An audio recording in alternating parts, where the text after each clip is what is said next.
Hello friends, welcome back. कैसे हैं आप लोग? आई होप सभी लोग अच्छे होंगे और सबकी पढ़ाई लिखाई भी अच्छी चली होगी। देखिए दोस्तों, इस बार बहुत सारे एग्जाम हैं जो एक साथ आने वाले हैं। सबसे पहले आरआरबी है, फिर उसके बाद एसएससी है, फिर यूपी ट्रिपल एससी है, आईएएस है, फिर उसके बाद गेट आ जाएगा और हरियाणा एसएससी है। तो बहुत सारे एग्जाम हैं। अगर आप पढ़ रहे हैं तो आपका एग्जाम निकलेगा, नहीं पढ़ रहे हैं तो आपका एग्जाम नहीं निकलेगा, क्योंकि कंपटीशन इतना ज़्यादा हो चुका है कि सभी लोग बिल्कुल रात दिन पढ़ रहे हैं। और अगर आप मक्कारी काट रहे हैं तो आपका एग्जाम नहीं निकलने वाला है। दोस्तों, इससे पहले मैंने पाइल फाउंडेशन की बहुत सारी वीडियो बनाई है। अगर आपने नहीं देखी है तो कोई बात नहीं, ये वीडियो देख लीजिए। इसमें मैं पूरा पाइल फाउंडेशन का चैप्टर कवर कर दूंगा, तो वो आपकी पुरानी सारी वीडियोस कवर हो जाएंगी।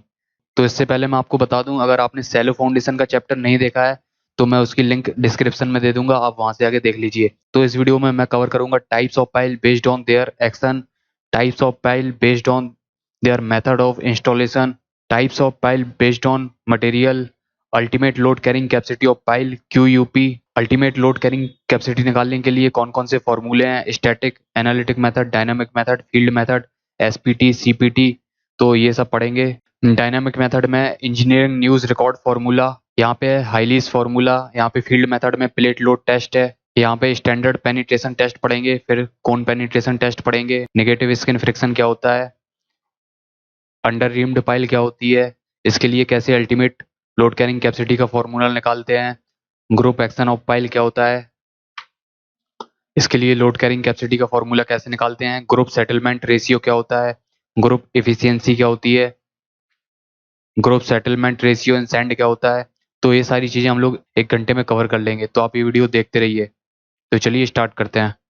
Types of pile based on their action. And bearing pile, end bearing pile rest over stiff और hard strata.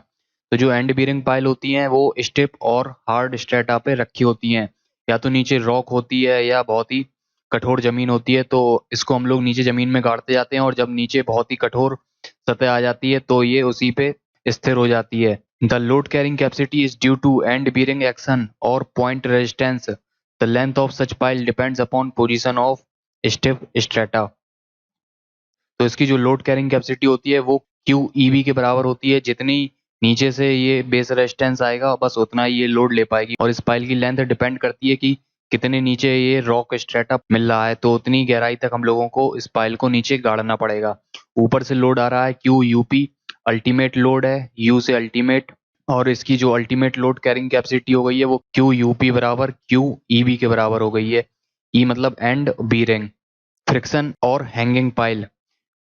Such piles are driven in soft clay or loose sand extending up to greater depth। तो जो friction या hanging pile होती है उनको हम लोग soft clay या लूज सैंड में गाड़ते हैं और काफी गहराई तक इनको हम लोग ले जाते हैं। The load carrying capacity due to skin friction action. Length of pile may be 10 meter to 20 meter. तो इन पाइल की लेंथ 10 से 20 मीटर के बीच होती है। और जो लोड कैरिंग कैपेसिटी होती है वो इस फ्रिक्शन के कारण होती है जो साइड से लग रहा है। तो ultimate load carrying capacity Q UP बराबर Q S F. S F हो गया स्किन फ्रिक्शन। इसमें एंड बीरिंग नहीं हो रही है क्योंकि ये लूज सैंड है। नेक्स्ट पाइल की बात करते हैं, end bearing and friction pile. If pile are driven in medium to stiff soil then load carrying capacity is due to combined effect of end bearing action and skin friction action. जब हम लोग pile को medium to stiff soil में गाड़ते हैं तो इसमें दोनों ही एक्शन होते हैं, एंड बीरिंग भी होती है और स्किन फ्रिक्शन भी होता है। तो जो अल्टीमेट लोड कैरिंग कैपेसिटी है वो हो जाती है Q EB plus Q S F के बराबर। अगले पॉइंट की बात करते हैं, types of pile based on their methods of installation. Driven और displacement pile. These piles are driven through hammering action. तो इन पाइल्स को जमीन में गाड़ने के लिए हम लोग हैमर का यूज करते हैं। Such piles are essentially precast pile made of wood और मेटल। तो ये जो पाइल्स होती हैं ये पहले से ही बना के हम लोग लाते हैं फैक्ट्री से, और ये वुड की भी हो सकती हैं या मेटल की भी हो सकती हैं।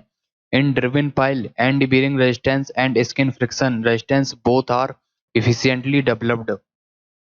तो ड्रिवन या डिस्प्लेसमेंट पाइल होती हैं तो इनमें end bearing resistance and skin friction resistance दोनों ही अच्छी मात्रा में डेवलप होते हैं। Bored pile, it may be precast और cast in situ concrete pile. तो ये जो पाइल है बोर्ड पाइल, ये या तो पहले से बनी होती हैं या हम लोग इनको साइट पे बनाते हैं। These piles are less efficient than driven piles. तो इन पाइल्स की जो लोड कैरिंग कैपेसिटी है वो कम होती है ड्रिवन पाइल्स की अपेक्षा। Note a piles which displaced the soil and caused disturbance while driving are called displacement pile। तो वो पाइल जिनको गाड़ते समय जो आसपास की सॉइल है वो डिस्टर्ब हो जाती है तो उनको हम लोग डिस्प्लेसमेंट पाइल बोलते हैं। Whereas if it is does not displace and does not disturb adjacent soil are called non displacement pile। और वो पाइल जिन्हें गाड़ते समय जो आसपास की सॉइल है वो डिस्प्लेस नहीं होती है और उसमें कोई डिस्टरबेंस नहीं होता है उसको हम लोग नॉन डिस्प्लेसमेंट पाइल बोलते हैं। Example H pile.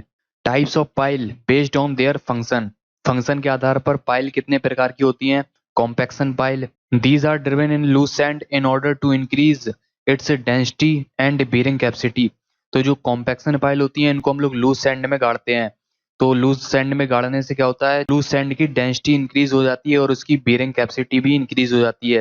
यहाँ से ये पाइल्स गाड़ दी तो यहाँ की जो सॉइल है वो कॉम्पैक्ट हो जाएगी जिससे कि उसकी डेंसिटी इंक्रीज हो जाएगी और बेरिंग कैपेसिटी भी इंक्रीज हो जाएगी। Such piles are provided in area which are prone to liquefaction such as near the sea और रिवर। तो ये पाइल्स वहां पे गाड़ी जाती हैं जहाँ पे लिक्विफेक्शन होता है, जैसे समुद्र के पास या रिवर के किनारे। अपलिफ्ट और tension pile used to anchor the structure subjected to uplift pressure caused by swelling of soil such as in black cotton soil. तो ये वो पाइल होती हैं जो स्ट्रक्चर को बांध के रखती हैं। जैसे कोई भी स्ट्रक्चर ब्लैक कॉटन सॉइल पे बना है तो ब्लैक कॉटन सॉइल में स्वेलिंग एंड श्रिंकेज बहुत ज्यादा होता है। तो जब स्वेलिंग होगी तो स्ट्रक्चर ऊपर की तरफ उठेगा, तो उसको ऊपर से उठने से बचाने के लिए इन पाइल का यूज करते हैं। जैसे हो गई है अंडर रीम्ड पाइल जो हम लोग आगे पढ़ेंगे। Fender pile used to anchor the structure subjected to tidal waves caused by seismic activities और शिप। तो ये पाइल्स वहां पे यूज की जाती हैं जहाँ पे टाइडल वेव्स, यहाँ पे ज्वार भाटा आते हैं और बड़ी बड़ी लहरें आती हैं या सेस्मिक एक्टिविटीज होती हैं या जो शिप आता है तो उसके कारण जो लहरें आती हैं तो वहां पे ये पाइल यूज की जाती हैं। Generally provided in water front structures near the sea और रिवर्स। तो उन स्ट्रक्चर्स में ये पाइल यूज की जाती हैं जो समुद्र के किनारे या नदियों के किनारे होते हैं जहाँ पे वेव्स आती हैं। Batter pile, these piles are driven in incline direction to prevent horizontal thrust. ये हो गई है बेटर पाइल, इसको हम लोग इंक्लाइन डायरेक्शन में लगाते हैं हॉरिजॉन्टल थ्रस्ट को रोकने के लिए। यहाँ पे अगर पानी भरा है तो यहाँ से फोर्स आएगा, हॉरिजॉन्टल थ्रस्ट को रोकने के लिए हम लोग इसको इंक्लाइन डायरेक्शन में लगाते हैं। Seat pile used to retain earth mass and also used in hydraulic structure to minimize piping failure। तो सीट पाइल्स होती हैं ये अर्थ को रिटेन करने के लिए, मिट्टी को रिटेन करने के लिए यूज की जाती हैं या फिर हम लोग इनको जमीन में गाड़ देते हैं जिससे कि जो हाइड्रोलिक स्ट्रक्चर बना है उसके नीचे पाइपिंग ना हो। लेंथ ऑफ क्रीप इंक्रीज हो जाती है जिससे कि पाइपिंग फेलियर होने के चांस कम हो जाते हैं। Types of pile based on material. तो मटेरियल के आधार पर पाइल कितनी प्रकार की होती हैं। वुडन और timber pile, steel pile, cast iron piles, concrete piles, sand piles. तो जो पाइल वुड की बनी होती है कौन सी वुड होती है, बैम्बू, एबोनी वुड। नेक्स्ट बात करते हैं, यहाँ से आपके एग्जाम के लिए इंपॉर्टेंट है, यहाँ से सीधे क्वेश्चन पूछे गए हैं, बहुत ज्यादा कन्वेंशनल भी पूछे गए हैं और ऑब्जेक्टिव भी पूछे गए हैं, तो आप ये वीडियो देखते रहिए। Ultimate load carrying capacity QUP, it is the total load which can be applied on the piles without shear failure. तो ये वो लोड होता है जो हम लोग पाइल्स पे लगा सकते हैं without shear failure. It is equal to sum of end bearing resistance and skin friction resistance. तो QUP बराबर हो गया QEB plus QSF, end bearing resistance plus skin friction resistance. तो दोनों को मिला के जितना लोड पाइल ले सकती है वो अल्टीमेट लोड कहलाता है। अलाउबल लोड और safe load on the pile, QAP, allowable load on the pile या Q safe. It is the maximum load which can be applied on the pile without risk of share failure. तो ये वो maximum load होता है जो हम लोग pile पे लगा सकते हैं without risk of share failure, यानी यहाँ पे शेयर फेलियर होने का कोई खतरा नहीं है। तो QAP और Q सेफ बराबर QUP बाई F। यहाँ पे F है फैक्टर ऑफ सेफ्टी, तो जो generally factor of safety 2.5 to 3 हम लोग लेते हैं। आगे बात करते हैं methods for determination of pile load capacity. पहला है स्टैटिक और एनालिटिक मेथड, सेकंड है dynamic method, it is suitable for sand, ये सैंड के लिए सूटेबल है। तीसरा है फील्ड मेथड, इसमें है pile load test, BS cyclic pile load test. This methods gives end bearing resistance and skin friction resistance separately. तो इसमें QEB एंड QSF दोनों अलग अलग निकलते हैं। अगला है स्टैंडर्ड पेनिट्रेशन टेस्ट एसपीटी, चौथा है कोन पेनिट्रेशन टेस्ट सीपीटी। तो पहले मेथड की बात करते हैं स्टैटिक और एनालिटिक मेथड। तो यहाँ पे ये पाइल हो गई है, इसकी लेंथ एल हो गई है, ये ग्राउंड लेवल हो गया, इस पे लोड आ रहा है, अल्टीमेट लोड आ रहा है क्यू यूपी, यहाँ पे एंड बीरिंग हो गई है क्यू ईबी और ये हो गया है क्यू एस एफ। तो एंड बीरिंग बराबर हो गया Q B into A B, यहाँ पे ए बी हो गया है बेस एरिया, यहाँ पे क्यू एस एफ बराबर A S into Q S, यहाँ पे ए एस हो गया है स्किन सरफेस एरिया। देखिए लोड बराबर होता है स्ट्रेस इंटू एरिया, तो ये हो गई है स्ट्रेस और ये हो गया एरिया, तो ये टोटल लोड हो गया है। ये फॉर्मूला लगाया है लोड बराबर स्ट्रेस इंटू एरिया। तो क्यू यूपी बराबर Q E B plus Q S F, Q UP बराबर Q B into A B plus Q S into A S. यहाँ पे सर्कुलर की बात करते हैं तो बेस एरिया कितना हो जाएगा पाई डी स्क्वायर बाई 4 या पाई आर स्क्वायर। स्क्वायर पाइल के लिए जो बेस एरिया हो जाएगा वो हो जाएगा बी स्क्वायर, और स्किन सरफेस एरिया कितना हो जाएगा सर्कुलर के लिए पाई डी एल, यानी इसकी जो परिधि हो गई है वो हो गई है पाई डी और एल हो गई है लेंथ, तो स्किन सरफेस एरिया ये पूरा निकल आएगा।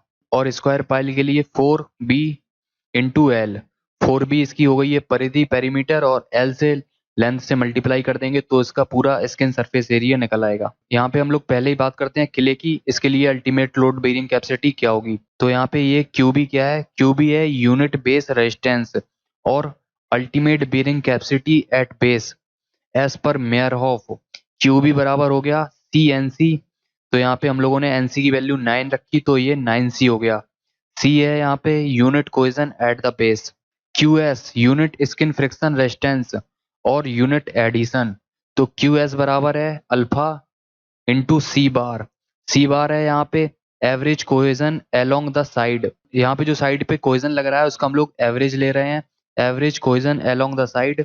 अल्फा हो गया है adhesion factor between pile and soil, तो पाइल एंड सॉइल के बीच एडिशन होगा इसलिए ये एडिशन फैक्टर हो गया है। अगर यहाँ पे सॉइल एंड सॉइल होगी जो आगे हम लोग पढ़ेंगे पाइल ग्रुप में, तो एडिशन फैक्टर अल्फा की वैल्यू 1 हो जाएगी। अल्फा बराबर 0.6 to 0.9 for soft clay, alpha की वैल्यू 0.4 से 0.6 के बीच वेरी करती है फॉर मीडियम क्ले, अल्फा की वैल्यू 0.2 से 0.4 के बीच वेरी करेगी फॉर स्टिफ क्ले। तो यहाँ पे क्यू यूपी बराबर हो गया, तो क्यू बी की जगह हम लोगों ने रखा 9c इंटू ए बी, यहाँ पे था क्यू एस, तो क्यू एस की जगह रखा हम लोगों ने alpha into C bar into A S. तो ये किले के लिए निकल के आ गई है, ये अल्फा मेथड हो गया है। इस पे डायरेक्ट न्यूमेरिकल पूछे गए हैं। नोट है फॉर वेरी लॉन्ग पाइल, जिन पाइल की लेंथ बहुत ज्यादा होती है यानी जिसकी पाइल की लंबाई 25 मीटर से ज्यादा होती है, the above method for estimating the skin friction is very conservative. For such piles, unit skin friction also depends upon the effective overburden pressure. तो जिन पाइल्स की लेंथ बहुत ज्यादा होती है तो उनके लिए जो यूनिट स्किन फ्रिक्शन है QS वो इफेक्टिव ओवरबर्डन प्रेशर पे भी डिपेंड करता है। The average unit skin friction can be expressed as QS बराबर लैम्डा ब्रैकेट में sigma V bar plus 2c bar. तो लैम्डा है यहाँ पे, lambda is friction capacity factor, sigma V bar हो गया है mean effective stress for the embedded length. तो यहाँ पे क्यू यूपी बराबर हो गया 9c into A B plus lambda sigma V bar plus 2c bar into A S. तो ये हो गया लैम्डा मेथड। नेक्स्ट बात करते हैं फॉर सैंड, क्यू बी था यहाँ पे यूनिट बेस रेजिस्टेंस और ultimate bearing capacity at base, तो क्यू बी बराबर gamma L into N Q हो गया यहाँ पे, N Q Meyerhof bearing capacity factor as per Meyerhof जो ISD की वैल्यू है वो 1 के इक्वल है। तो जो अल्टीमेट बेरिंग कैपेसिटी का फॉर्मूला था सेलो फाउंडेशन में पढ़ा था CNC plus QNQ plus 0.5 B gamma N gamma, तो यहाँ पे सैंड के लिए C की वैल्यू 0 हो जाएगी। और यहाँ पे जो गामा DF NQ है इसकी वैल्यू बहुत ज्यादा है इस टर्म के कंपेयर में 0.5 बी गामा एन गामा, क्योंकि यहाँ पे जो डेप्थ ऑफ पाइल है DF वो बहुत ज्यादा है विड्थ के कंपेयर में, इसलिए इस टर्म की वैल्यू बहुत ज्यादा होगी। तो क्यू यू बराबर gamma DF into N Q, तो यहाँ पे gamma DF depth of pile हो गई है L इंटू एन क्यू, तो जो यूनिट बेस रेजिस्टेंस हो गया उसकी वैल्यू हो गई है गामा L एन क्यू। इस टर्म को निग्लेक्ट कर देते हैं। क्यू एस की बात करते हैं यूनिट स्किन फ्रिक्शन रेजिस्टेंस तो ये पाइल हो गई है। यहाँ पे जो इस पे प्रेशर लगेगा वो कुछ इस तरीके से लगेगा, pressure diagram, earth pressure diagram हो गया। यहाँ पे 0 होगा, यहाँ पे K इंटू सिग्मा वी बार होगा, और सिग्मा वी बार है गामा इंटू एल। देखिए यहाँ पे थोड़ा मैं एक्स्ट्रा बता देता हूँ। मान लीजिए ये कोई डैम हो गया है और इसके पीछे पानी भरा है, तो इसके लिए हम लोग जब प्रेशर डायग्राम बनाते थे तो वो कुछ ऐसा बनता था। यहाँ पे 0 होता था, यहाँ पे रो जी एच, और यहाँ पे रो जी को हम लोग लिखते थे गामा इंटू एच। लेकिन यहाँ पे के एक्स्ट्रा है। देखिए यहाँ पे क्या होता है, के बराबर होता है sigma H upon sigma we. यहाँ पे ये हो गई है रिटेनिंग वॉल, इसके पीछे ये सॉइल भरी है। तो यहाँ पे अगर हम लोग जेट डेप्थ पे किसी पॉइंट पे अगर हम कंसीडर करते हैं, तो ये पॉइंट ले लिया हम लोगों ने जेट, तो इस पे कुछ वर्टिकल स्ट्रेस आएगी सिग्मा वी, और यहाँ से कुछ हॉरिजॉन्टल स्ट्रेस आएगी सिग्मा एच। तो के बराबर होता है sigma H upon sigma we. तो यहाँ पे हम लोग निकाल रहे हैं sigma H horizontal stress, sigma we into के, और यहाँ पे सिग्मा वी की वैल्यू हो जाएगी gamma into Z. Sigma B बराबर हो गया यहाँ पे गामा इंटू जेड, तो हम लोगों ने रखा गामा इंटू जेड इंटू के। यहाँ पे अगर हम लोग एच डेप्थ की बात करते हैं या एल डेप्थ की बात करते हैं, तो ये हो जाएगा गामा इंटू एल इंटू के। तो ये फॉर्मूला यहाँ से निकल के आया है। ये हम लोग अर्थ प्रेशर में बाद में डिटेल्स में पढ़ेंगे, तो ये यहाँ से बस इतना समझ लीजिए। और यहाँ पे मान लीजिए ये कोई सरफेस हो गया है, यहाँ पे ये गाड़ी है, तो इसका ये नॉर्मल आ रहा है। यहाँ पे फ्रिक्शन क्या होगा, एफ बराबर mu into N. N normal होता है, यहाँ पे म्यू बराबर होता है टेन थीटा। तो यहाँ पे लगने वाला है फॉर्मूला क्यू एस बराबर म्यू एन। यहाँ पे फ्रिक्शन हो रहा है, ये हो रहा है फ्रिक्शन, म्यू इंटू एन बराबर average earth pressure into tan delta. तो एवरेज अर्थ प्रेशर हो गया क्यू एस बराबर, यहाँ पे 0 है, यहाँ पे के इंटू गामा इंटू एल है। तो यहाँ पे देखते हैं क्यू एस बराबर 0 ऊपर था प्लस के गामा एल बाई 2, ये हो गया एवरेज अर्थ प्रेशर, जिसको हम लोग एन बोल रहे हैं, एन इंटू टेन डेल्टा। ये म्यू की वैल्यू हो गई है, म्यू बराबर टेन डेल्टा, क्यू एस बराबर हाफ के gamma L into tan delta. ये हो गया है अर्थ प्रेशर कोफिशियंट, और डेल्टा हो गया friction angle between pile and soil. तो ultimate load carrying capacity of pile in sand, तो इसके लिए क्यू यूपी बराबर क्यू बी की जगह रखा gamma L N Q into A B, और क्यू एस की जगह ये निकल के आया हाफ के gamma L into tan delta into A S. तो ये फॉर्मूला बन गया है। Dynamic method, this method is based on the assumption that the dynamic resistance to drive the pile is equal to the ultimate load carrying capacity of the pile using static method. देखिए जब हम लोग pile को जमीन में गाड़ते हैं तो कुछ ना कुछ रेजिस्टेंस लगता है, और ये रेजिस्टेंस इक्वल होगा पाइल की अल्टीमेट लोड कैरिंग कैपेसिटी के बराबर होगा, जो हम लोग स्टैटिक मेथड का यूज करके निकालते हैं। In this method kinetic energy और potential energy of hammer is equated to the work done by the pile when it penetrates through the soil plus losses. तो इस मेथड में क्या करते हैं, जो काइनेटिक एनर्जी या पोटेंशियल एनर्जी होती है, इसको हम लोग वर्क डन के बराबर कर देते हैं, और हम लोग फिर अल्टीमेट लोड कैरिंग कैपेसिटी के लिए फॉर्मूला निकालते हैं। तो यहाँ पे पोटेंशियल एनर्जी हो गई M G H, M G बराबर हम लोगों ने यहाँ पे डब्ल्यू रखा, वेट हो गया एच, और यहाँ पे ये लोड हो गया क्यू यूपी ब्रैकेट में एस प्लस सी। यहाँ पे एस है सेटलमेंट और सी है elastic compression of soil and pile. देखिए जो वर्क होता है, वर्क बराबर होता है फोर्स इनटू डिस्टेंस। तो क्यू यूपी हो गया यहाँ पे फोर्स, और ये डिस्टेंस हो गई है। यहाँ पे एस पेनिट्रेशन हो गया है, सेटलमेंट हो गया है, और प्लस सी ये भी इलास्टिक कंप्रेशन हो गया है। तो इसको आप डी मानिए जो डिस्टेंस, और ये लोड हो गया है। तो वर्क डन बराबर फोर्स इनटू डिस्टेंस। तो यहाँ से क्यू यूपी का फॉर्मूला निकल आएगा, क्यू यूपी बराबर हो जाएगा W H upon S plus C. तो पहले नंबर का है engineering news record formula E N R. तो क्यू यूपी बराबर W H upon S plus C. यहाँ पे ये फॉर्मूला है फॉर ड्रॉप हैमर के लिए and single acting steam hammer के लिए। अगर ये डबल एक्टिंग स्टीम हैमर होगा तो इसके लिए फॉर्मूला हो जाएगा क्यू यूपी बराबर W plus A into P into H upon S plus C. तो यहाँ पे हम लोगों ने अल्टीमेट लोड कैरिंग कैपेसिटी निकाली है पाइल के लिए क्यू यूपी। अब हम लोग निकालेंगे सेफ लोड कैपेसिटी, तो इसके लिए हम लोग फैक्टर ऑफ सेफ्टी का भाग देंगे। तो क्यू यूपी अपॉन एफ, तो यहाँ पे जो फैक्टर ऑफ सेफ्टी है वो 6 लेते हैं, तो क्यू यूपी अपॉन 6 हो गया। अब यहाँ पे देखते हैं वेयर W बराबर wait of hammer in kilo Newton. तो यहाँ पे W किलो न्यूटन में है जो कि वेट ऑफ हैमर है। H height of free fall of hammer in centimetre. तो यहाँ पे H है फ्री फॉल की हाइट, ये सेंटीमीटर में है। S सेट और पेनिट्रेशन पर ब्लो ऑफ हैमर सेंटीमीटर। तो जब हम लोग हैमर का एक ब्लो देंगे, एक बार ऊपर से नीचे गिराएंगे, तो जितना पेनिट्रेशन होगा पाइल का वो S होगा। इसको हम लोग सेंटीमीटर में यहाँ पे फॉर्मूले में रखेंगे। Set is taken as average value of last 5 blows of drop hammer and average value of last 25 blows of steam hammer for both single acting steam hammer and double acting steam hammer. तो जो S की value होती है वो drop hammer के लिए हम लोग निकालते हैं, जो 5 लास्ट के ब्लोज देंगे उनका एवरेज निकालेंगे। तो जो एवरेज निकल के आएगा उसकी वैल्यू हम लोग फॉर ड्रॉप हैमर के लिए रखेंगे एस की वैल्यू। और single acting steam hammer and double acting steam hammer के लिए लास्ट 25 ब्लोज के लिए एवरेज वैल्यू निकालेंगे और फिर उसकी जगह एस की वैल्यू रखेंगे।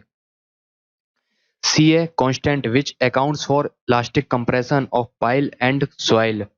तो सी की वैल्यू है 2.5 फॉर ड्रॉप हैमर, सी की वैल्यू है 0.25 centimetre for steam hammer, single acting steam hammer and double acting steam hammer के लिए। यहाँ पे जो फॉर्मूला लिखा था ए एंड पी, तो यहाँ पे ए एंड पी क्या है, एरिया मीटर स्क्वायर में है, एरिया ऑफ पिस्टन और hammer on which steam pressure P is applied. तो P हो गया किलो न्यूटन पर मीटर स्क्वायर, ये प्रेशर हो गया और ये एरिया हो गया। तो इस फॉर्मूले में हम लोग वेट ऑफ हैमर, एरिया,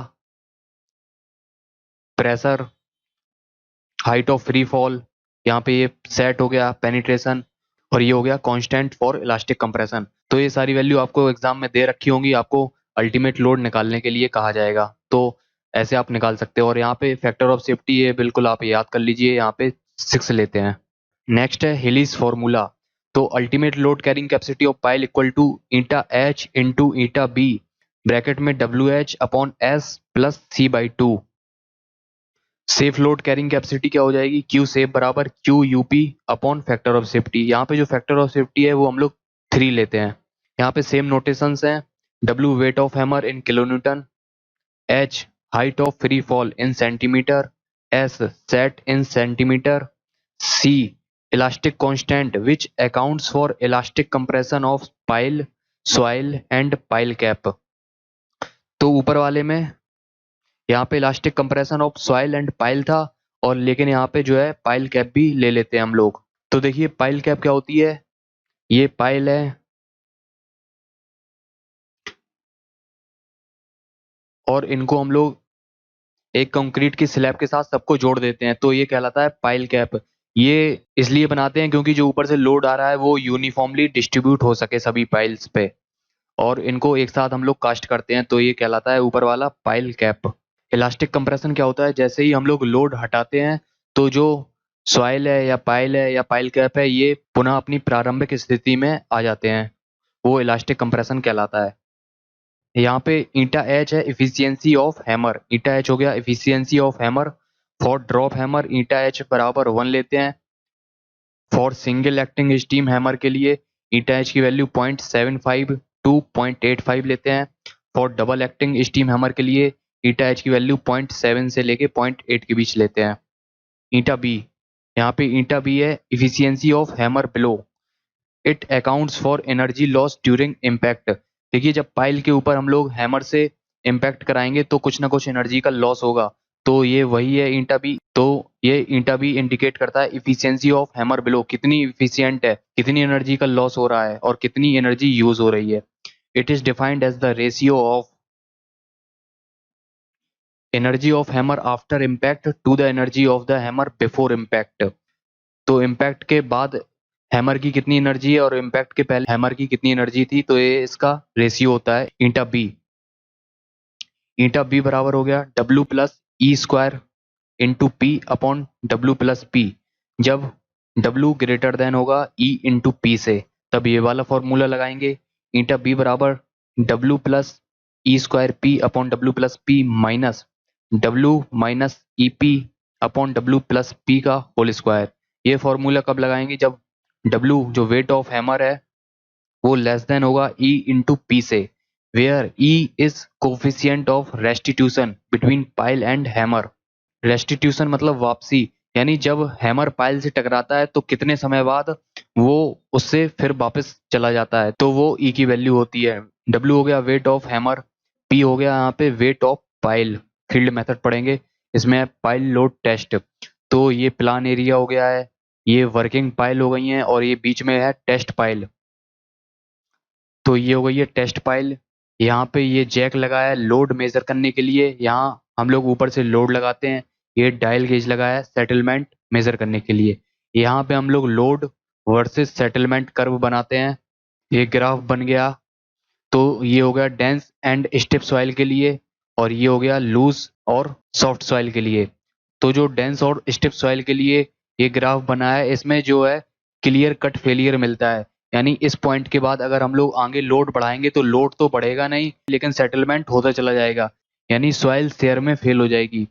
तो इसके लिए क्लियर कट फेलियर मिलता है, जबकि जो लूज सॉइल होती है उसमें कोई क्लियर कट फेलियर नहीं मिलता है। जैसे जैसे हम लोग लोड बढ़ाते हैं तो सेटलमेंट भी होता जाता है, लोड बढ़ता जा रहा है, सेटलमेंट होता जा रहा है। इसमें जो लूज सॉइल होती है उसका कंप्रेशन होता चला जाता है, तो इसमें कोई क्लियर कट फेलियर नहीं मिलता है। इस ग्राफ को हम लोग लॉग लॉग स्केल में भी बना सकते हैं, अगर जो वैल्यू है बहुत ज़्यादा बड़ी है तो उसको हम लोग लॉग में बनाते हैं, मैंने पिछली वीडियोस में आपको बताया है। तो ये हो गया लॉग क्यू यूपी, ये हो गया लॉग सेटलमेंट। यहाँ पे क्यू सेफ बराबर हो जाएगा Q UP by F, ultimate load carrying capacity of pile upon factor of safety. तो यहाँ से क्यू सेफ निकल आएगा पाइल पे। The load on test pile is applied through jacking mechanism. तो ये टेस्ट पाइल हो गई है, तो इस पे हम लोग लोड लगा रहे हैं, यहाँ पे जैक लगाया है। And settlement of pile is recorded, और जैसे लोड लगाते हैं तो इसका सेटलमेंट होता है, तो इसका हम लोग सेटलमेंट इस डायल गेज की सहायता से रिकॉर्ड कर लेते हैं। Load settlement curve is plotted in which share failure is represented by either sudden settlement eight faster rate और बाई प्रोग्रेसिव सेटलमेंट। तो यहाँ पे हम लोगों ने लोड वर्सेस सेटलमेंट कर्व बनाया। यहाँ पे या तो शेयर फेलियर सडन सेटलमेंट के कारण होगा या प्रोग्रेसिव सेटलमेंट के कारण शेयर फेलियर होगा। इन दिस केस कर्व में बी प्लॉटेड इन अर्थमेटिक स्केल और लॉग लॉग स्केल। तो ये अर्थमेटिक स्केल पे हम लोगों ने कर्व खींचा है, और ये लॉग लॉग स्केल पे कर्व खींचा है। The loaded pile in this test become waste. तो इस टेस्ट में जो है जिस पाइल पे हम लोग लोड लगाते हैं वो वेस्ट हो जाती है, hence it is a destructive test. This method is most accurate and recommended by IS code. तो ये मेथड है, मोस्ट एक्यूरेट भी है, तो इसको आईएस कोड प्रेफर करता है। This method can also be used to find allowable load on pile using settlement criteria. तो इस मेथड की सहायता से हम लोग पाइल पे अलाउबल लोड भी निकाल सकते हैं सेटलमेंट क्राइटेरिया का यूज करके। आईएस कोड गाइडलाइंस नंबर 1 है the allowable load on pile may be taken as 50% of ultimate load at which total settlement of pile is 10% of its dia. तो allowable load Q UP का 50% ले सकते हैं, यानी half Q UP by 2 ले सकते हैं, जिसपे जो टोटल सेटलमेंट है वो पाइल के डाया का 10% होगा। सेकंड है allowable load on pile may be taken as 2/3 of ultimate load at which total settlement of pile is 12 mm। तो जो allowable load है वो हम लोग ultimate load का 2/3 ले सकते हैं, जिसपे जो total settlement है वो पाइल का वो 12 mm होगा। थर्ड है allowable load on pile may be taken as 2/3 of ultimate load at which net plastic settlement is 6 mm। तो जो allowable load है वो हम लोग 2/3 ले सकते हैं अल्टीमेट लोड का क्यू यूपी का, जिसपे नेट प्लास्टिक सेटलमेंट 6 mm है। आगे बात करते हैं एसपीटी, स्टैंडर्ड पेनिट्रेशन टेस्ट। तो यहाँ पे एसपीटी नंबर क्या होता है? एसपीटी नंबर वो होता है जो स्प्लिट स्पून सैंपलर के 300 mm पेनिट्रेशन के लिए हम लोग निकालते हैं, वो एसपीटी नंबर कहलाता है। Let N is SPT number at the base of pile. यहाँ पे पाइल के बेस पे जो एसपीटी नंबर है वो एन है। Let N bar is equal to average SPT number along the length of pile. तो along द लेंथ यहाँ पे हम लोग एन बार निकालते हैं, यहाँ पे कुछ एसपीटी नंबर निकलेंगे, यहाँ पे अलग एसपीटी नंबर निकलेगा, यहाँ पे अलग, यहाँ पे अलग, तो इसका हम लोग एवरेज निकाल लेते हैं, इसको हम लोग एन बार लिख रहे हैं। As per Meyerhof ultimate load carrying capacity for driven और displacement pile is given as. तो मेयर ऑफ के अनुसार जो अल्टीमेट लोड कैरिंग कैपेसिटी है पाइल की वो निम्न फॉर्मूले से दी जा सकती है फॉर ड्रिवन और डिस्प्लेसमेंट पाइल। क्यू यूपी बराबर Q B into A B plus Q S into A S. यहाँ पे ए बी है बेस एरिया, यहाँ पे बेस एरिया हो गया। ए एस है स्किन सरफेस एरिया, यानी इस पाइल के जो चारों तरफ का एरिया है वो हो गया skin surface area. Q B है यहाँ पे यूनिट बेस रेजिस्टेंस और क्यू एस है यूनिट स्किन फ्रिक्शन रेजिस्टेंस। तो क्यू यूपी बराबर 400 N into A B plus 2 n bar into A S. तो यहाँ पे हम लोगों ने क्यू बी की जगह रखा 400 एन और क्यू एस की जगह रखा 2 n बार। एन है यहाँ पे एसपीटी नंबर एट बेस और एन बार है average SPT number along the length. A B and A S in metre square में है। For non displacement pile H pile के लिए क्यू यूपी बराबर होता है Q E B plus Q S F by 2। तो Q UP बराबर हो जाएगा 400 एन ए बी प्लस यहाँ पे हम लोगों ने हाफ कर दिया, यानी यहाँ पे 2 का भाग दे दिया इसमें, तो N bar into A S बचेगा। For bored pile Q UP bored pile के लिए क्या होगा, ultimate load carrying capacity bored pile के लिए क्या होगी 1/3 ऑफ क्यू यूपी ड्रिवन, यानी जितनी ड्रिवन पाइल की लोड कैरिंग कैपेसिटी होगी उसका 1/3 कर देंगे तो वो हो जाएगी बोर्ड पाइल के लिए। तो क्यू यूपी बराबर 1/3 400 N A B plus 2 n bar into A S. 400 N A B plus 2 n bar into A S, इसका 1/3 कर दिया। अगला है स्टैटिक और Dutch cone penetration test CPT. The vertex angle of the cone is 60 degree. तो ये कोन हो गया, इसका जो वर्टेक्स एंगल है ये 60 डिग्री हो गया है और इसका जो एरिया है वो 10 सेंटीमीटर स्क्वायर हो गया है। The cone is penetrated into the soil for 100 mm। तो इस कोन को हम लोग सॉइल में गाड़ते हैं 100 mm तक।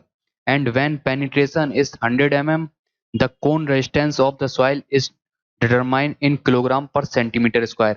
जब इस कोन का पेनिट्रेशन 100 mm हो जाता है फिर हम लोग रेजिस्टेंस ऑफ द सॉइल निकालते हैं जो कि किलोग्राम पर सेंटीमीटर स्क्वायर में निकल के आता है, which is called cone penetration resistance value QC, जिसको हम लोग cone penetration resistance value QC बोलते हैं। तो क्यूसी बराबर हो गया cone penetration resistance value QC बराबर हो गया किलोग्राम पर सेंटीमीटर स्क्वायर।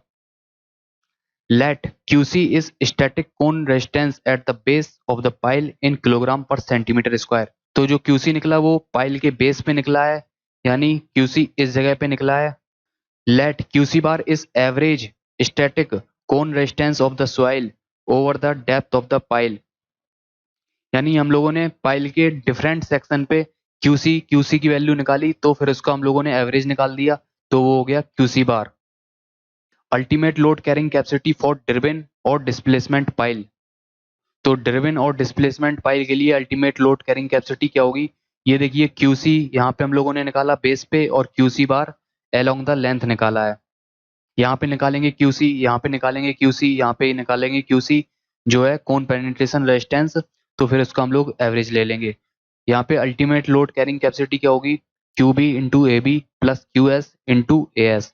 तो क्यू यूपी बराबर क्यूसी, क्यू बी की जगह रखा हम लोगों ने QC into A B plus Q S की जगह रखा QC bar by 2 into A S. ये निकल के आएगी किलो न्यूटन में ultimate load carrying capacity. A B and A S in metre square, QC and QC bar in kilogram per centimetre square. For non displacement pile H pile के लिए Q UP बराबर Q B plus Q S F by 2। यहाँ पे 2 हो जाता है तो यहाँ पे 4 हो जाएगा। क्यू यूपी बराबर Q C into A B plus Q C bar by 4 into A S. For bored pile 1/3 Q UP driven, यानी जितनी ड्रिवन और डिस्प्लेसमेंट पाइल की अल्टीमेट लोड कैरिंग कैपेसिटी है उसका 1/3 कर देंगे। तो क्यू यूपी बराबर 1/3 Q C into A B plus Q C bar by 2 into A S. Q C into A B plus Q C bar by 2 into A S. ये जो negative skin friction है ये interview के लिए भी important है और इससे ऑब्जेक्टिव में भी क्वेश्चन बनते हैं। Negative skin friction Q N F. देखिए ये पाइल हो गई है, इसको हम लोगों ने जमीन में गाड़ा है और ये इसकी लेंथ L1 हो गई है और ये लेंथ L2 हो गई है यहाँ से यहाँ तक, और ये बेस रेजिस्टेंस लग रहा है क्यू ई बी, यहाँ पे स्किन फ्रिक्शन रेजिस्टेंस है क्यू एस एफ। ये हो गया negative skin friction Q N F. यहाँ पे सॉफ्ट और लूज सॉइल, यहाँ पे स्टिफ और डेंस सॉइल। और यहाँ ऊपर लोड आ रहा है क्यू यूपी। यहाँ पे एक गाड़ी जा रही है। अल्फा है यहाँ पे adhesion factor between pile and soil. तो यहाँ पे अल्फा 1 लिया है और यहाँ पे अल्फा 2 लिया है। It is the phenomena in which soil surrounding to the pile settles more than the settlement of pile. तो ये वो प्रक्रिया होती है इसमें जो आसपास की सॉइल होती है इस पाइल के, वो इस पाइल के कंपैरिजन में ज़्यादा सेटल हो जाती है। तो इसका ज़्यादा सेटलमेंट होगा सॉइल का इस आसपास की, तो ये साथ में इस पाइल को नीचे ले जाने की कोशिश करती है। तो जो फ्रिक्शन है वो नीचे की डायरेक्शन में लगता है। This condition occurs when soil surrounding to the pile is loose और सॉफ्ट। तो ये कंडीशन कब होती है? जब जो आसपास की सॉइल है वो लूज हो या सॉफ्ट हो। Under such conditions friction on the pile acts downward which reduce the load carrying capacity. तो इस कंडीशन में क्या होता है, जो फ्रिक्शन वो नीचे की डायरेक्शन में लगता है जिससे कि जो पाइल की लोड कैरिंग कैपेसिटी है वो कम हो जाती है। फॉलोइंग कंडीशंस में कॉज निगेटिव स्किन फ्रिक्शन। तो वो कौन कौन सी कंडीशंस हैं जिसकी वजह से निगेटिव स्किन फ्रिक्शन होता है? तो पहला है increase in surcharge over the surrounding soil. तो ये जो आसपास की सॉइल है इसके ऊपर कोई सरचार्ज आ गया, देखिए गाड़ी आ गई है, बहुत ज्यादा हैवी कोई लोड आ गया जिसकी वजह से इस सॉइल का सेटलमेंट हो जाएगा। Disturbance due to seismic activities and other dynamic loading. या तो भूकंप आ गया या फिर कोई डायनामिक लोडिंग हो गई तो उसकी वजह से इस सॉइल का सेटलमेंट हो जाएगा। थर्ड पॉइंट है lowering of ground water table so effective stress increases settlement takes place. देखिए जो इफेक्टिव स्ट्रेस होती है सिग्मा बार बराबर होता है टोटल स्ट्रेस माइनस पोर वाटर प्रेशर। जैसे जैसे ग्राउंड वाटर टेबल नीचे जाएगा तो पोर वाटर प्रेशर की वैल्यू कम होती जाएगी और इफेक्टिव स्ट्रेस की वैल्यू बढ़ती जाएगी जिससे कि सेटलमेंट बढ़ता चला जाएगा। तो इन सभी की वजह से जो है सेटलमेंट होता है और नेगेटिव स्किन फ्रिक्शन जनरेट होता है। L1 हो गई है length of pile in compressible zone. D हो गया dia of pile. Ultimate load capacity के लिए क्या फॉर्मूला बनेगा? क्यू यूपी बराबर Q EB plus Q S F minus Q N F. Q EB हो गया यहाँ से base resistance, Q S F हो गया ये वाला स्किन फ्रिक्शन रेजिस्टेंस, और ये वाला क्यू एन एफ हो गया निगेटिव स्किन फ्रिक्शन रेजिस्टेंस। तो ये नीचे की तरफ काम कर रहा है और बाकी ये दोनों ऊपर की तरफ काम कर रहे हैं, तो ये दोनों पॉजिटिव रहेंगे और ये निगेटिव हो जाएगा। Q N F negative skin friction. तो ये मैं आपको पहले बता चुका हूँ, सिर्फ इस टर्म की बात करते हैं, इसकी क्या वैल्यू होगी? Q N F. Q N F बराबर हो जाएगा alpha into C one bar into pi D L one for clay. Q N F बराबर हाफ के gamma L one into tan delta into pi D L one for sand. तो ये sand के लिए formula है और ये ऊपर वाला क्ले के लिए फॉर्मूला है। यहाँ पे अल्फा 1 इंटू सी वन बार है क्यू एस, और यहाँ पे हाफ के gamma L one into tan delta है, ये क्यू एस है। और ये हो गया ए एस एरिया, और ये हो गया एरिया ए एस। नेक्स्ट है अंडर रीम्ड पाइल। इस पे आईईएस में भी क्वेश्चन पूछा गया है डायरेक्ट कन्वेंशनल। तो अगर आपको नहीं पता है तो आप ये वीडियो देखते रहिए। तो ये हो गई है एक पाइल, यहाँ पे हम लोगों ने बल्ब बनाया जिसका डाया है बी यू, और यहाँ पे जो इसके नीचे की जो सॉइल है ये कॉम्पैक्ट हो गई है और ये पाइल का पार्ट बन गई है। तो अब जो बेस रेजिस्टेंस लगेगा वो इतने पार्ट से लगेगा। तो ये हो गया क्यू ई बी, और यहाँ पे लग रहा है Q S F skin friction resistance, और जो लेंथ ऑफ पाइल हो गई है वो हो गई है L. Single bulb under reamed pile है, इसमें एक ही बल्ब लगा है, और जो बल्ब का डाया है वो 2 to 3 टाइम्स होगा डायामीटर ऑफ पाइल। ये डायामीटर हो गया पाइल का बी। ये हो गई है multi bulb under reamed pile, इसमें एक से अधिक बल्ब हैं, और ये हो गया बल्ब का डाया बी यू। ये बल्ब का डाया बी यू, यहाँ से बेस रेजिस्टेंस आ रहा है क्यू ई बी, और ये लग रहा है skin friction resistance Q S F two, और यहाँ पे है क्यू एस एफ वन। यहाँ पे देखिए इस जगह सॉइल होगी और इसके बाहर भी सॉइल है, तो ये दोनों जगह सॉइल सॉइल है। तो यहाँ पे जो एडिशन फैक्टर अल्फा की वैल्यू है वो 1 हो जाएगी, और जबकि यहाँ पे जो एडिशन फैक्टर है वो पाइल एंड सॉइल के बीच है, तो उसकी वैल्यू अल्फा की वैल्यू हम लोग लेंगे, यहाँ पे कंसीडर करेंगे। यहाँ पे जो लेंथ हो गई है वो L1 है, और यहाँ से लेके नीचे तक की लेंथ हो गई है L2, और जो दोनों बल्ब के बीच की दूरी है वो 1.5 into B U dia of bulb से कम नहीं होना चाहिए। तो अंडर रिम्ड पाइल का यूज कहाँ किया जाता है? Used in expansive soil, high swelling and shrinkage to prevent the uplift pressure caused by swelling such as in black cotton soil. तो अंडर रीम्ड पाइल का यूज वहां पे किया जाता है जहाँ पे स्वेलिंग और श्रिंकेज होती है। जैसे ब्लैक कॉटन सॉइल हो गई है तो इसमें स्वेलिंग होगी, तो जो स्ट्रक्चर है वो ऊपर की तरफ उठने की कोशिश करेगा। तो ये जो बल्ब है इनकी वजह से वो प्रिवेंट हो जाएगा, रुक जाएगा, ऊपर नहीं उठेगा। Under reamed pile can not be driven, therefore these are essentially cast in situ bored pile.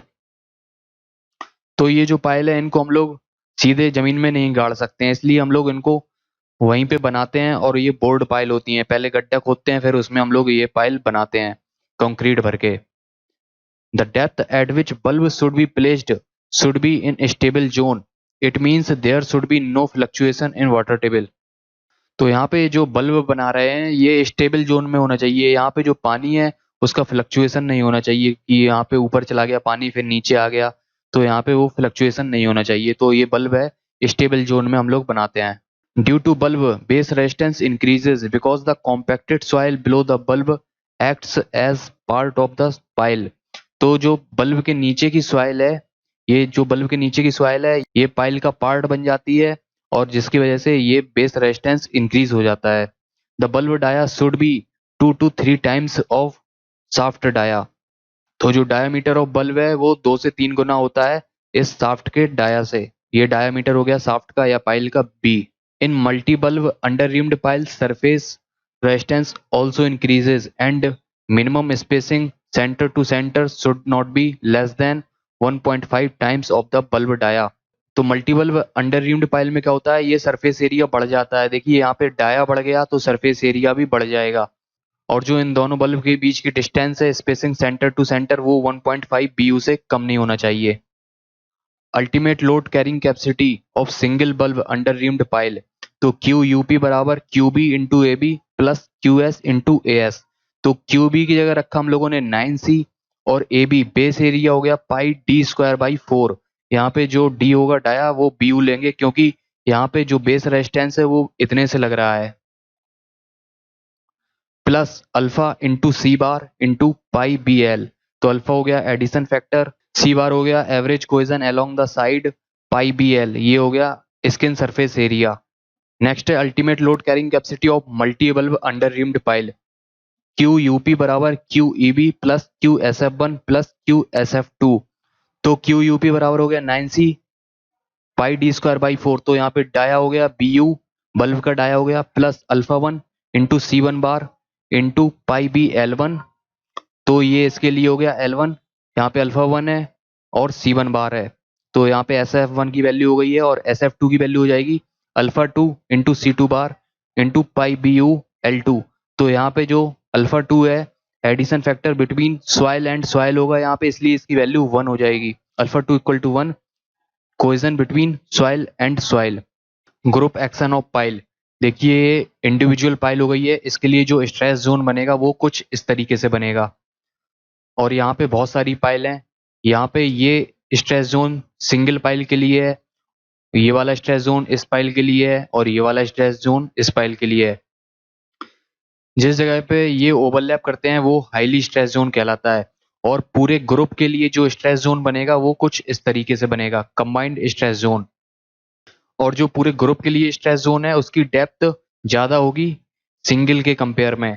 Individual stress zone, जो पाइल ग्रुप है उसका स्ट्रेस जोन नीचे तक जा रहा है तो इसका सेटलमेंट भी ज्यादा होगा, सेटलमेंट मोर इन पाइल ग्रुप। ये देखिए पाइल हो गई है, ये इसका डाया हो गया है D, इसकी लेंथ हो गई है L, ये ऊपर लगा है पाइल कैप। तो पाइल कैप का क्या काम होता है, for uniform distribution of load and joint the super structure with foundation. तो ये पाइल कैप दिया जाता है जो लोड आ रहा है वो यूनिफॉर्मली डिस्ट्रीब्यूट हो सके सभी पाइल्स पे, और जो सुपर स्ट्रक्चर है इसके ऊपर का जो स्ट्रक्चर है उसको हम लोग फाउंडेशन के साथ जोड़ सकें। देखिए पाइल ग्रुप का प्लान हो गया है, और यहाँ पे 9 पाइल हैं 3 into 3 में, तो ये 9 पाइल हो गई हैं। और ये इसकी जो विड्थ हो गई है B हो गई है, और यहाँ पे विड्थ B हो गई है। इनके सेंटर टू सेंटर स्पेसिंग हो गई है S, और जो पाइल का डाया है वो है D। तो पाइल ग्रुप के लिए 3 into 3 का अगर पाइल ग्रुप है तो जो B होगी, ये विड्थ B है वो होगी 2S, S और S जुड़ जाएगा तो ये हो जाएगा 2S plus D/2 plus D/2 जोड़ के D हो जाएगा। तो जो B होगा वो 2S प्लस D होगा। 4 into 4 के लिए B क्या होगा 3S प्लस D। 5 × 5 के लिए B क्या होगा 4s + D। तो ऐसे ही m × m का पाइल ग्रुप है तो ब्रेड्थ कितनी होगी m-1 × s + D। यहाँ पे देखिए एक एक कम होता जा रहा है। अगर 3 × 3 का ग्रुप है तो यहाँ पे 2 होता है, 4 × 4 का ग्रुप है तो 3 होगा, 5 × 5 का ग्रुप है तो 4 होगा। तो m × m का ग्रुप है तो यहाँ पे m-1 हो जाएगा into s + D। A B हो गया है बेस एरिया जो कि B² हो जाएगा, ये पूरा B² हो जाएगा बेस एरिया, और AS हो जाएगा स्किन सरफेस एरिया जो कि 4B × L length of pile हो जाएगा। If applied load is large and more number of piles are used, either pile will act individually or in the group depending upon the spacing in between the piles। यदि जो हम लोग load लगा रहे हैं वो बहुत अधिक आ रहा है तो हम लोग मोर नंबर ऑफ पाइल यूज करते हैं। अब वो पाइल इंडिविजुअली बिहेव करेंगी या पूरे ग्रुप में बिहेव करेंगी, ये डिपेंड करता है उन पाइल की स्पेसिंग के बीच। If center to center spacing is 2.5D to 4D, then soil may get compacted between the piles। अगर जो सेंटर टू सेंटर स्पेसिंग है पाइल की वो 2.5 से 4D के बीच है तो इनके बीच की जो सॉइल है वो कॉम्पैक्ट हो जाती है। At entire wedge of size B into B may act a single pile। तो यहाँ पे जो पूरी सॉइल है वो कॉम्पैक्ट हो गई है और ये पूरा वेज एक सिंगल पाइल की तरह बिहेव करेगा। Such a action is called group action. तो ये पूरा एक्शन कहलाता है group action. In group action base area and surface area both will increases. तो ग्रुप एक्शन में क्या होता है, ये सरफेस एरिया भी बढ़ जाता है और जो बेस एरिया है इसके नीचे का वो भी इंक्रीज हो जाता है। In group action, the depth of stress zone extends to greater depth than individual action। तो जो ग्रुप एक्शन होता है उसमें स्ट्रेस जोन की डेप्थ है वो ज्यादा होती है इंडिविजुअल के कंपेयर में। Therefore, settlement due to consolidation in group action will always be greater than settlement in individual action। तो जो ग्रुप एक्शन में सेटलमेंट होगा वो इंडिविजुअल के कंपेयर में ज्यादा होगा हमेशा। Minimum number of pile required for group action is 3। तो ग्रुप एक्शन के लिए जो मिनिमम नंबर ऑफ पाइल चाहिए वो होती है 3। द पाइल ग्रुप में be square, triangular, rectangular, polygon. तो जो पाइल ग्रुप है वो किसी भी शेप में हो सकता है, स्क्वायर, ट्राइंगुलर, रेक्टेंगुलर, पॉलीगन और circular. However in design square pile group is preferred. लेकिन जब हम लोग डिजाइन करते हैं तो उसके लिए हम लोग स्क्वायर पाइल ग्रुप को प्रेफर करते हैं। For group action centre to centre spacing should be. Group action के लिए सेंटर टू सेंटर स्पेसिंग कितनी होनी चाहिए 2.5 to 3D for and bearing action. तो एंड बीरिंग एक्शन के लिए जो स्पेसिंग है वो 2.5 से लेके 3.5D के बीच होगी और 3D to 4D for friction action. तो फ्रिक्शन एक्शन होने के लिए जो स्पेसिंग है वो 3D से 4D के बीच होना चाहिए। If piles are to be driven, then pile driven mechanism should start from center and proceed outward। जब हम लोग पाइल्स गाड़ते हैं तो ये सेंटर से स्टार्ट करना चाहिए। पहले हम लोग सेंटर की पाइल गाड़ेंगे फिर साइड की ओर बढ़ेंगे। ऐसा क्यों है, क्योंकि अगर हम लोग पहले से ही साइड की पाइल गाड़ देंगे तो जो ये बीच की सॉइल है वो कॉम्पैक्ट हो जाएगी, फिर ये बीच की पाइल गाड़ने के लिए हम लोगों को बहुत ज्यादा फोर्स लगाना पड़ेगा। It means central pile should be driven first and proceed radially outward। In this process, resistance in pile driving will be less, hence cheaper। जब हम लोग पहले बीच वाली पाइल गाड़ देते हैं तो उसको कम रेजिस्टेंस लगता है, फिर आराम से ये सारी पाइल गाड़ देते हैं हम लोग। अगर ये किनारे वाली पहले गाड़ देंगे तो ये जो बीच वाली पाइल्स हैं तो इनको जमीन में गाड़ने के लिए बहुत अधिक रेजिस्टेंस लगेगा, जिससे कि जो मेथड है वो काफी महंगा हो जाएगा। पहला है load carrying capacity of pile group. तो QUG, जी से हो गया ग्रुप, बराबर QB into AB plus QS into AS। यहाँ पे अल्फा इक्वल टू 1 लेंगे फॉर क्ले। तो यहाँ पे QUG बराबर हो गया 9C इंटू B²। QB की जगह रखा 9C और बेस एरिया हो गया B²। QS की जगह हम लोग रखते थे अल्फा इंटू C⁻, और जो अल्फा था वो था adhesion factor between pile and soil. लेकिन यहाँ पे सॉइल ही सॉइल है, यहाँ पे सॉइल है चारों तरफ, तो अल्फा की वैल्यू 1 हो जाएगी। Cohesion between soil and soil, तो अल्फा की वैल्यू 1 हो गई है। और C⁻ है average cohesion along the side, और ये हो गया skin surface area 4B into L। For sand के लिए लोड कैरिंग कैपेसिटी क्या होगी QUG बराबर gamma L into NQ into B square plus half के gamma L into tan phi into 4bl। तो अल्फा बराबर वो यहाँ पे 1 है, cohesion in between soil and soil, और यहाँ पे जो डेल्टा रखते थे हम लोग वो फाई के इक्वल हो जाएगा, क्योंकि यहाँ पे friction is in between soil and soil. तो सॉइल एंड सॉइल के बीच फ्रिक्शन लगेगा, वो होता है इंटरनल एंगल ऑफ फ्रिक्शन, जिसको हम लोग फाई बोलते हैं। नेक्स्ट है safe load carrying capacity of pile group, this should be taken minimum of following to.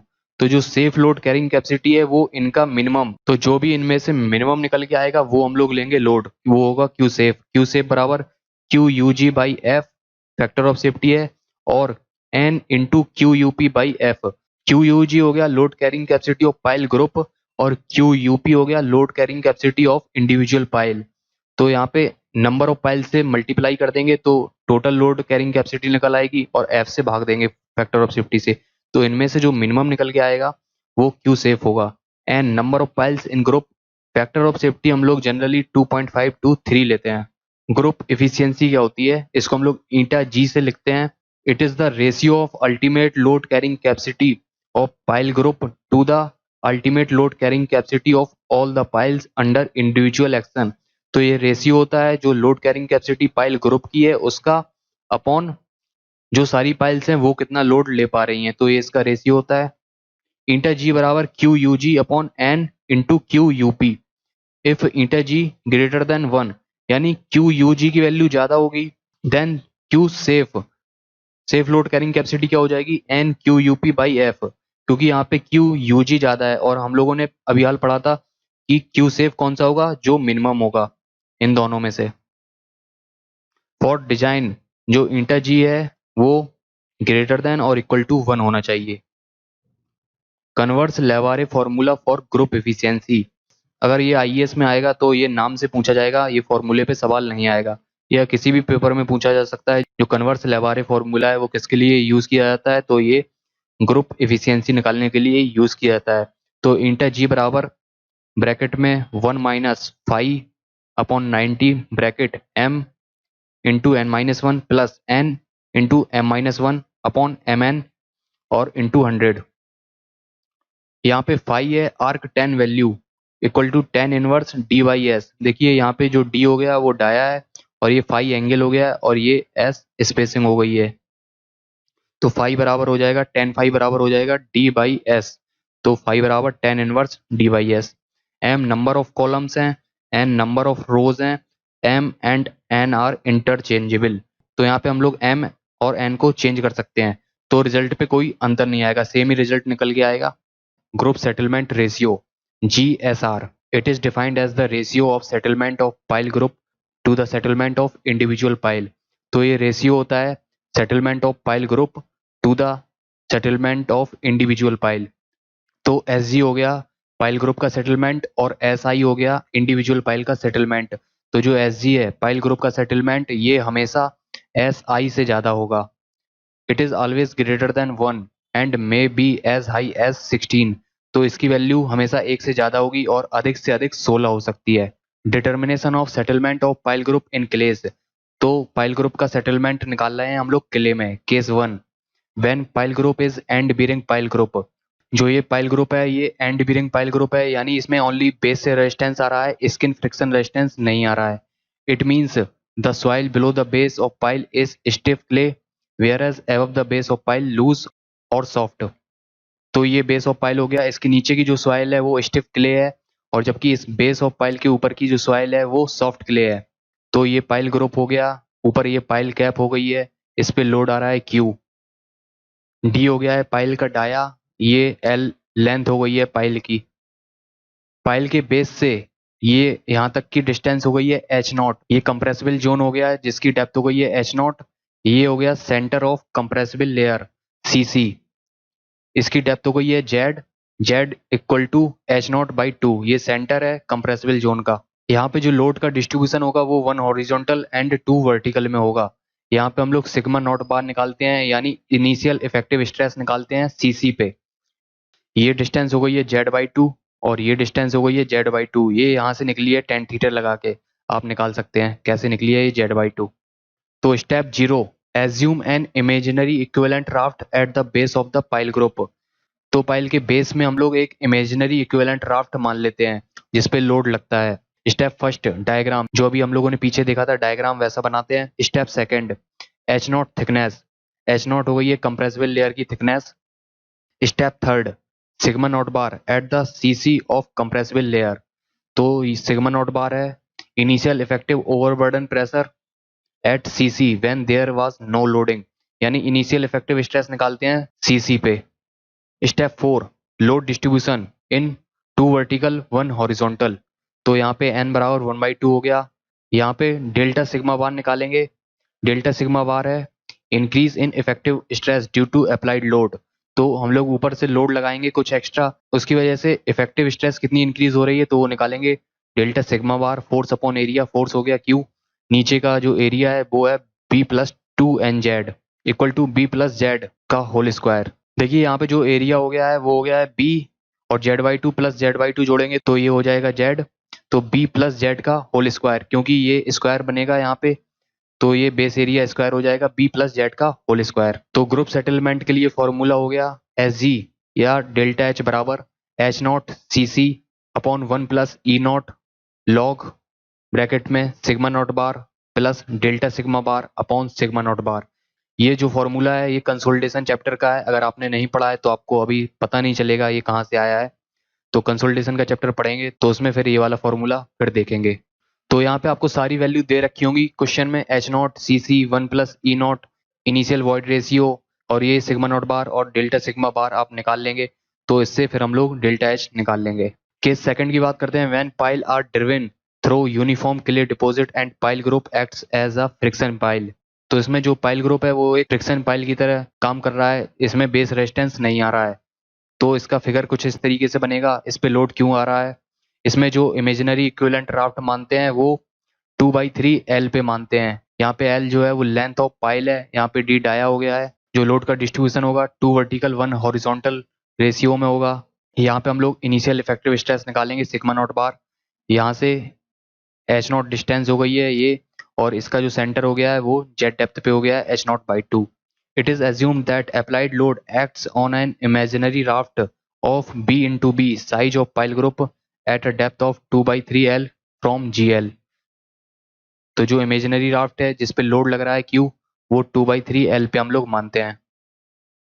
Rest of the procedure is similar to the previous case, तो जैसे हम लोगों ने यहाँ पे निकाला है ये सेटलमेंट, बाकी ये हम लोग ऐसे ही निकाल लेंगे।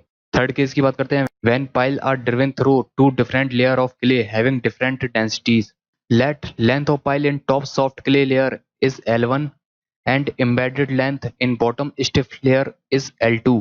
In this case end bearing and friction both will develop through stiff clay। तो यहाँ पे ये लेंथ हो गई है L1, ये वाली लेंथ हो गई है L2, यहाँ पे है सॉफ्ट क्ले और नीचे है स्टिफ क्ले। तो जो स्टिफ क्ले है यहाँ पे एंड बीरिंग रेजिस्टेंस और फ्रिक्शन रेजिस्टेंस दोनों डेवलप होंगे। The equivalent raft in this case is assumed at 2/3L2 below the top layer. तो यहाँ पे जो इक्विवेलेंट राफ्ट मानी है जिसपे लोड लग रहा है क्यू वो 2/3L2 पे है ये टॉप लेयर से। Rest of the procedure is similar to case 1। तो बाकी जो ग्रुप सेटलमेंट निकालने के लिए जो प्रोसीजर था जो केस 1 में पढ़ा था वैसे ही इसका निकालेंगे हम लोग। यहाँ पे जो लोड का डिस्ट्रीब्यूशन है वो 2:1 में है, 2 वर्टिकल 1 हॉरिजॉन्टल। एच नॉट हो गया वो कंप्रेसिबल जोन की थिकनेस हो गई है, ये सेंटर हो गया है जिसकी डेप्थ जेड बराबर h0/2 हो गई है। Group settlement ratio in sand GSR equal 4B plus 2.7 upon B plus 3.6 का होल स्क्वायर। तो यहाँ पे B है साइज ऑफ पाइल ग्रुप, जैसे जैसे B बढ़ेगी वैसे वैसे ग्रुप सेटलमेंट रेशियो की वैल्यू बढ़ेगी, क्योंकि यहाँ पे 4 का मल्टीप्लाई है और जबकि यहाँ पे नीचे कोई मल्टीप्लाई नहीं है, तो जैसे जैसे B की वैल्यू बढ़ेगी वैसे वैसे GSR की वैल्यू भी बढ़ेगी।